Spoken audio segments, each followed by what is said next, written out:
A very good afternoon to one and all. First and foremost, I am grateful to the Philippine Obstetrical and Gynecological Society and the POGS Ad Hoc Committee members' mental wellness and motivation through the leadership of Dr. Marlene D. and other organizers, Drs. Raul Quillamor and Catherine Remolino, in giving me this opportunity to share my journey into self-care, self-healing, and self-love.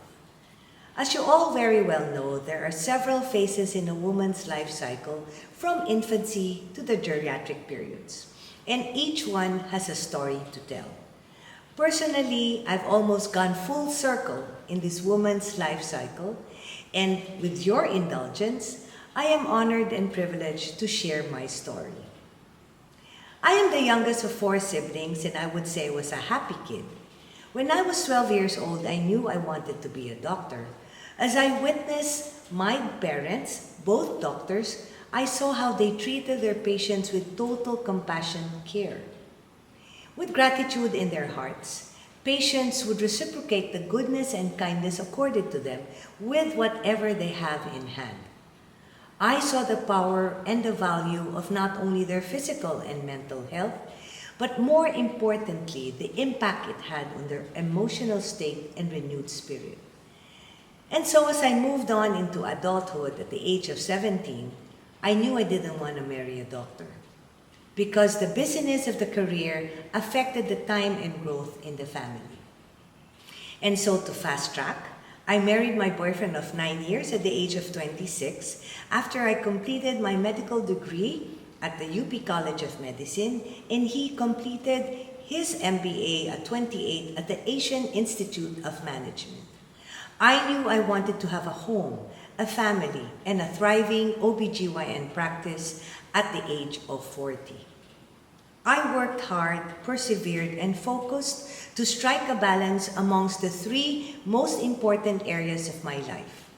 First and foremost is my family. It was my priority in time and commitment. Raising highly energetic and well-grounded kids, ensuring the highest level of education for them, along with adherence to strong family values and beliefs, spending quality bonding time together in travel, and simply in quiet times. I'm very proud that I've never missed any of my children's milestones, activities, and highlights despite my busy clinical practice. Second, my marriage was equally important. Keeping a good, stable, enduring marital relationship was crucial. I believe that well-spent family time fueled the soul and the spirits. And so at some point, my husband and I decided to send our children abroad for college and beyond, and to ensure parental guidance for them, my husband left for the US, ensuing as our 17-year long-distance relationship with quarterly visits from Manila to the US and vice versa, which today has remained foundational for a strong marriage running 40 years this year. Yes, my husband and I are extremely elated that our 17-year long-distance relationship yielded 3 accomplished children, 2 doctors and 1 lawyer, all who graduated in top premier universities in the US and are now working in their highly specialized niche globally. The third most important area was my career. With divine providence, my OB-GYN career is what it is today because of my formative years under the tutelage of Dr. Constantino P. Manahan, renowned founder of Makati Medical Center in the Department of Obstetrics and Gynecology. He was the 2nd president of our beloved society. His mantra was health for all, regardless of race, creed, and economic status.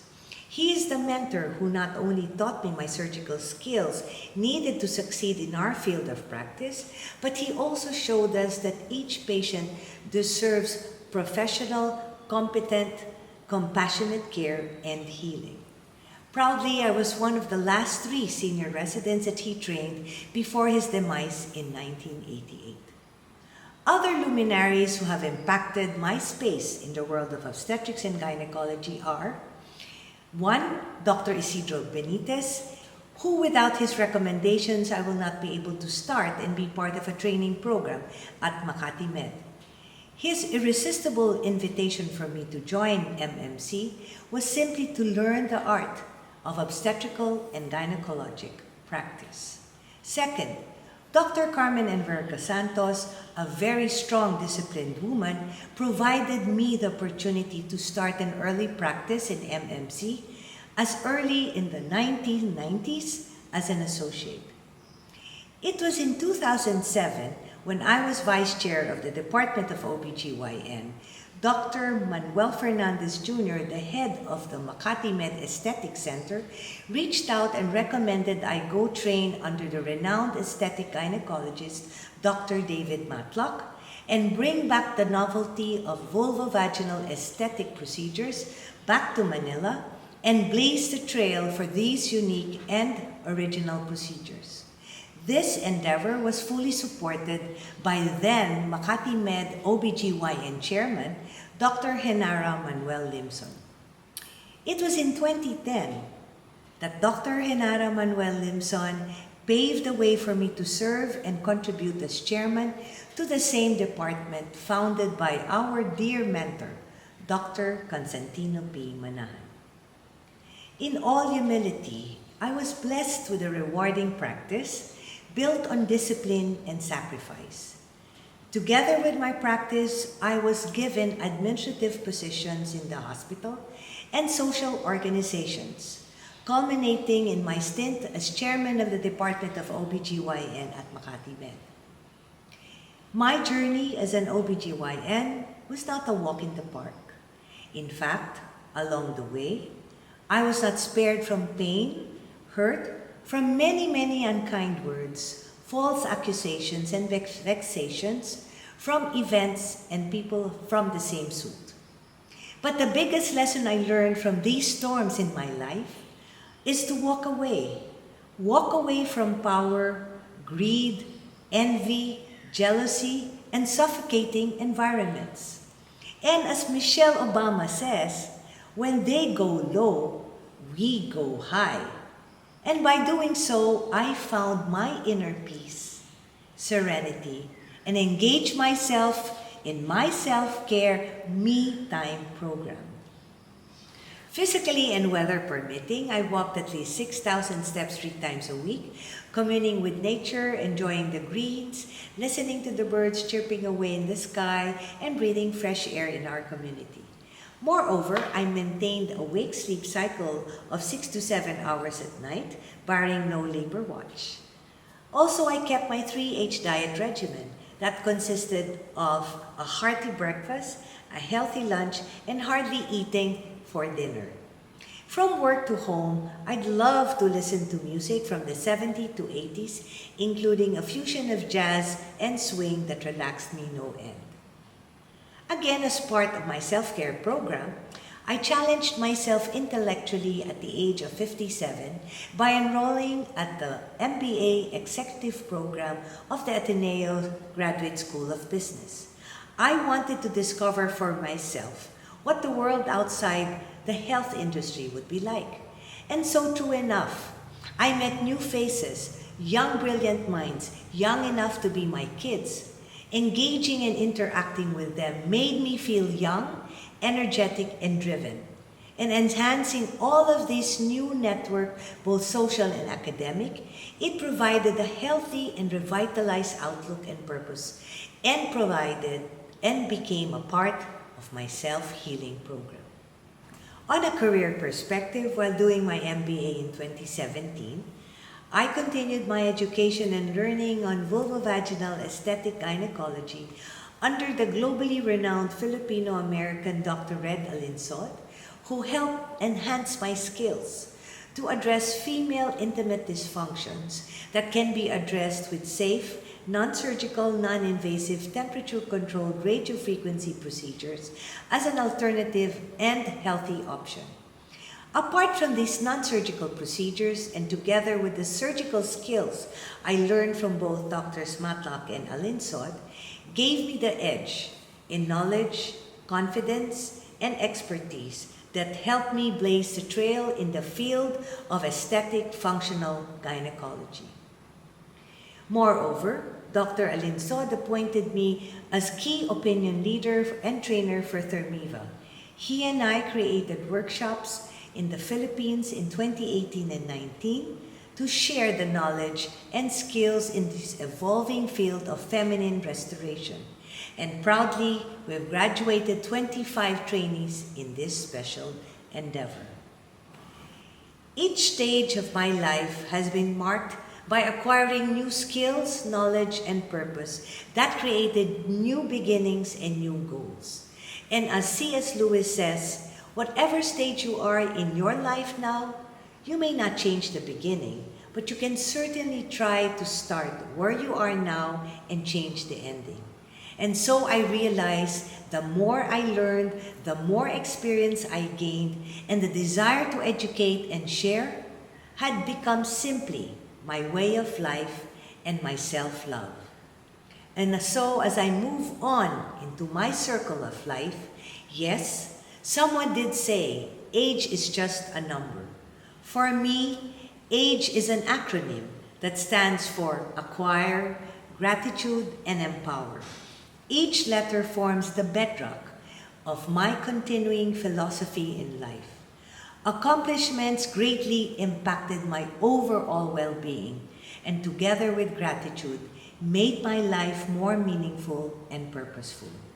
Allowing gratitude to control my life strengthened my faith that everything and all the influence and blessing that I see is such a wonderful blessing that each day provides.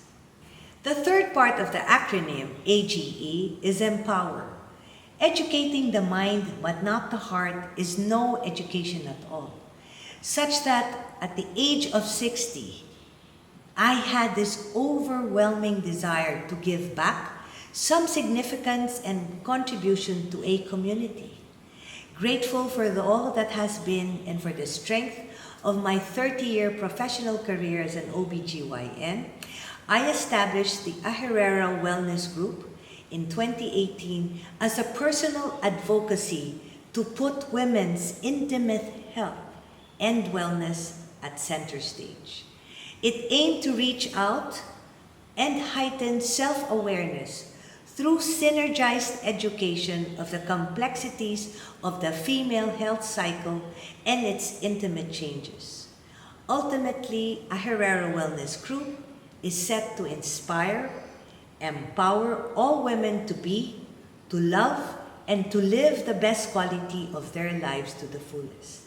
Yes, a lot of women today face a lot of hurdles in achieving the triad of a good life, and these are health, wellness, and happiness.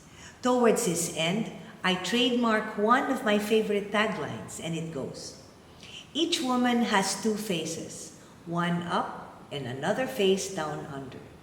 Women will go through great lengths just to make their external face look good and younger, defy the aging process, and seem to be happy, yet not realizing that the intimate part below and their face down under are lagging behind and biologically breaking down. To reach out and increase intimate and self-awareness amongst these women who quietly suffer because of fear, embarrassment, and self-denial, I conducted personal webinars and lectures on women empowerment, personal sustainability, a holistic approach to overall wellness, guesting on TV shows, creating educational videos on women's health through emerging social media channels and online presence. I have been fortunate to have been invited in private, public, NGOs, and even religious organizations in their medical missions to share my advocacy. My advocacy has not gone unnoticed. Very recently, in all humility, last May 2024, I was recognized as one of 22 empowered women by the Global Women Who Rule, an aspirational group that supports all women of different shapes, colors, and motivations. Global Women Who Rule is an annual gathering of empowered Filipino women around the world. And so from 2018 to the present, my advocacy has grown to provide better qualities of life for many women of various ages and demographics. Allow me to share some experiences of new patients I have recently treated. First, allaying and overcoming the fears of a 10-year-old girl who was suffering from severe hypogastric pain only to discover that she had no vaginal opening.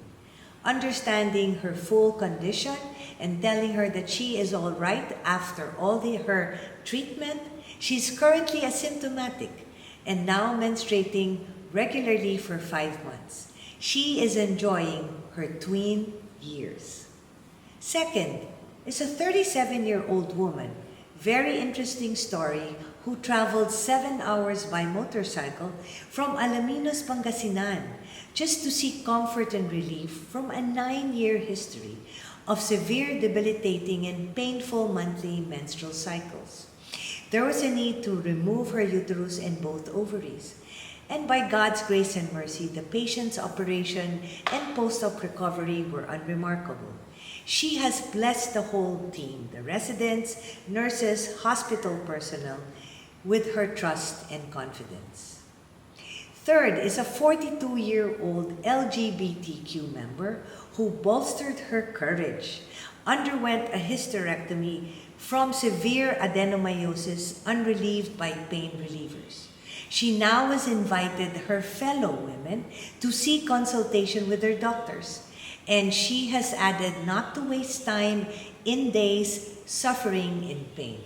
And she has emphatically added that there is more importance in prevention than cure. Last but not the least, an empowered 62-year-old woman who wanted to do something for herself and for her face down under.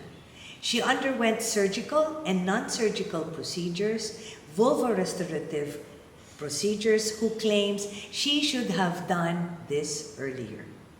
These are the latest examples of my empowered women whose lives and experiences were lifted by offering solutions and alternatives to win over their health battles. What started as a noble purpose that gave life and direction has now brought me my ultimate satisfaction and happiness. I am truly grateful for the women who went and came and consulted and trusted me to make them whole.